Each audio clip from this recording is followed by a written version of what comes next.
Hello， 大家好，欢迎来到麦式音响的 YouTube Channel。主动式喇叭这个名词，在许多的音响发烧友心目当中，是处于一个比较尴尬的地位。甚至我觉得有些音响发烧友对于这个主动式喇叭，还是比较嗤之以鼻的。因为主动式喇叭，我觉得它扼杀了一个音响发烧友玩音响的很大一部分的乐趣。什么意思呢？因为假如你今天你要买一组新音响，被动式的，你需要先挑一对你喜欢的喇叭，接着你要去听不同的扩大机，接着你还要再挑一些搭配的线材，所以一对喇叭其实是可以诞生出千万种声音组合变化。但是主动式喇叭的话，基本上它就是只有一种声音嘛，插上电，大家一听大概都差不多这样子。好，那当然在这几年卖了音响也卖了一段时间了，我觉得有时候遇到一些比较高预算的客人，他们会讲说，为什么到了某个价位带以后的音响都喜欢做得很大，然后那个机器都喜欢弄得很多，所以很占空间，操作又很复杂，这样。就你没有听错，并不是所有的有预算的客人，我觉得也不是分什么有钱没钱、有预算没预算，就是有一部分的人，他的确他不是很喜欢那种大盒巨件式的音响，就不喜欢大音响，音质再好，他也都不喜欢很占空间这样。甚至我有看一些媒体他们在调查说，其实像欧洲新世代的音响消费者，他们也空间很大，家里面的空间很大，他也不是很喜欢那种很大的音响，他喜欢是精致，你声音好，你可以做得贵没有问题，但是我希望你可以摆在卧室，你摆在客厅，摆在哪里，它都是一个非常好看的存在哦。好，所以今天呢，我们就要回到我们要开箱的主角，就是在我左手边的这个 Focal Diva Utopia 的主动式的旗舰扬声器。那当然我必须要讲一下这个东西，它的价位其实并不算便宜，4万块美金，台币定价好像将近130万吧。当然，你可能听到有些人说，这个主动式喇叭其实相对起被动式喇叭，它可以买得更加的划算。我觉得这个讲法基本上是一半对一半错啦，因为你说要错在哪里？你要说这个100万的东西，或者说我不要讲到100万，几十万块的一个价位，对一般人来讲叫便宜嘛？我觉得那都不至于。但你说另外一半对在哪里？就是当今天你是有这种经济实力的，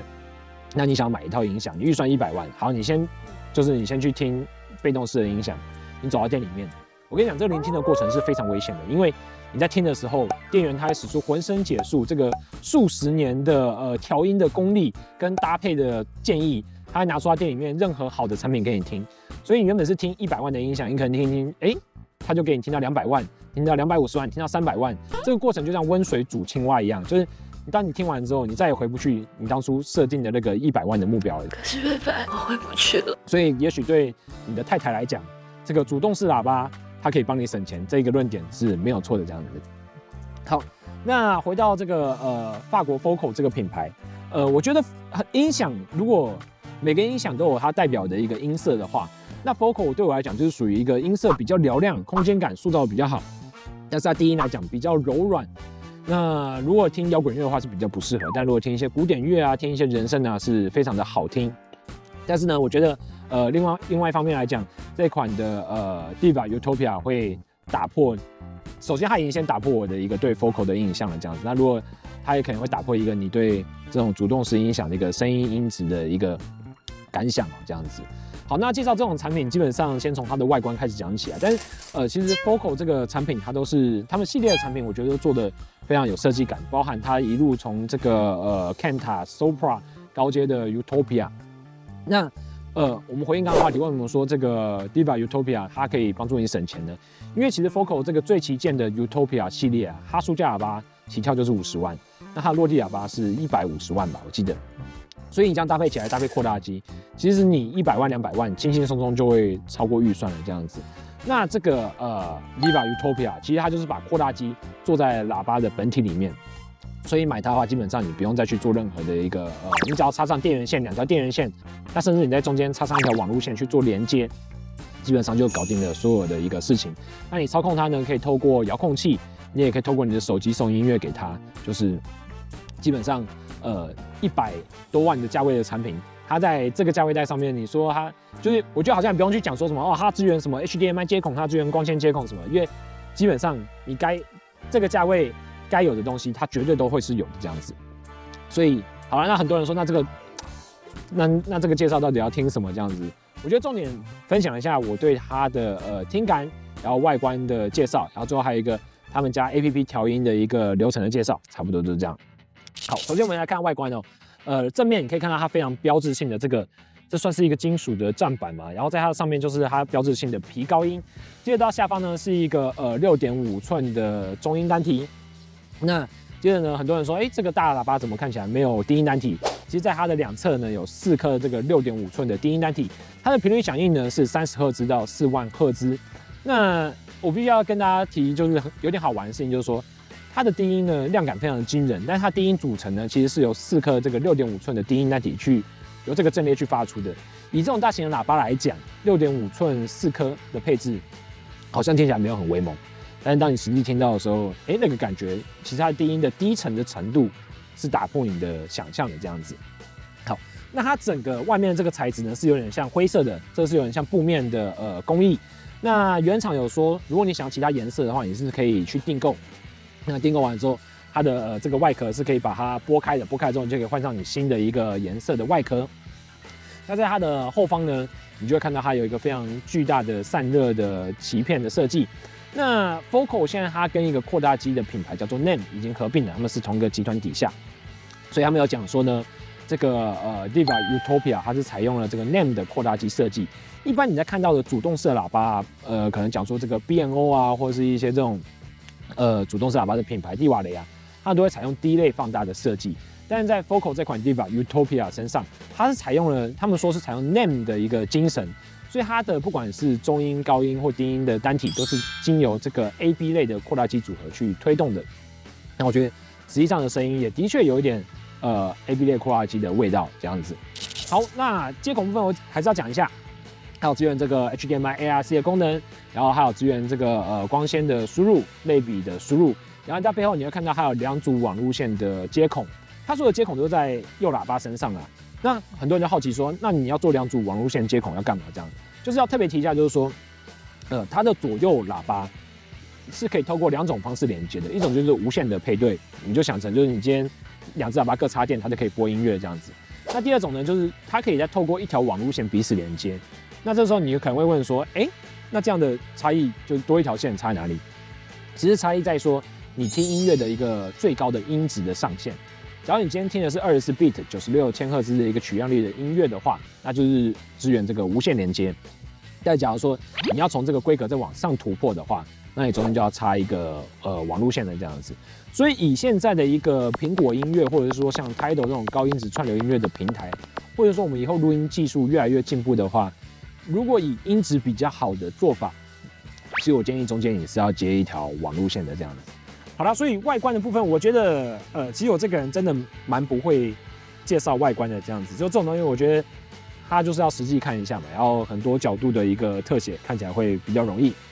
所以呢，接孔外观讲完了，我们接下来讲一下它的一个APP。好，那基本上你在操作这种音响的时候，现在的主动式音响，你透过你的手机去做 AirPlay，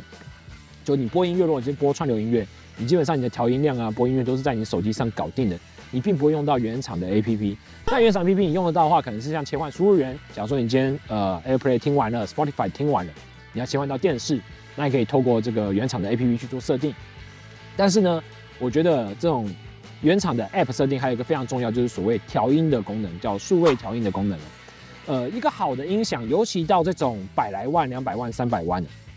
他们常常会遇到一个问题，就是说你的那个音响的能量是非常巨大的，低音能量是非常巨大。那你摆在你的空间里面的时候，你会发觉，它怎么要听音乐，就是某个频率的低音或某个声音就会很轰，然后感觉这个音响播某一些音乐或某些乐器的时候，那个声音其实是有点吵的这样子。那这其实是因为你说要说原理的话，它就是你的空间跟你的喇叭产生了某一些声音的物理上的影响，所以改善这个声音的一个音色。所以呢，这时候像现在所谓的数位的那种你可以说它等化器的技术也好，或者说它是一个数位调音的技术也好，就是我们可以透过这个 Focal 他们自己家的 APP 去做一个音色的调整。那 Focal 它这个调音的逻辑呢，我觉得非常有趣，跟你目前看到市面上大部分这种主动式喇叭调音的逻辑不一样。一般的逻辑呢是它会有一个麦克风，然后去测量你的就是喇叭会发出测试音，然后在这个空间里面去播放音乐，然后把所有的声音呢校准到各个频率的声音校准到一个所谓的比较平滑的平稳的频率曲线。但是呢，Focal 它这个调声软体呢，他强调的是你在你的皇帝位听到的声音，对你的耳朵来讲是不是均衡的？什么意思呢？首先他在做调音的时候，他会先要你输入说你的喇叭目前根据后墙还有左右侧墙的距离。那我觉得这部分可能是不算少见。那接着第二个部分就是比较有趣的，它会播放我记得是每个步骤都会有8个高低的音阶，然后它让你听说这个声音啊是不是，它会播放第一个测试音跟第二个测试音，然后它每次在听的时候就会问你说这个声音是不是一致的这样子。好，那接着它还有另外一个测试，就是说它会播放一个声音，然后它的测试音就会在左右喇叭中间跑，你可以去做一个左右的移动，去跟他讲说，你现在听到的这个声音啊是偏左还是偏右这样。所以我觉得它的一个调整完之后，这个声音对你来讲是在处于一个最均衡的状态，而不是说像一般的那种仪器调整，它调完之后可能声音是仪器显示上是一个平稳好听或者是说标准的状态，但是很多人在听这种机器校准完的声音，他会觉得这个声音其实对他来讲并不是那么的好听。通常有一个很明显的现象，就是空间感会变小，整个音乐会变成说，如果你在国家音乐厅做完校正之后，你就觉得可能像在家里面的就是或在大的教室里面听音乐这样子。但是呢 ，Focal 的这套校正做完，我觉得最大的差异就是说，它反而会让音场规模感变大。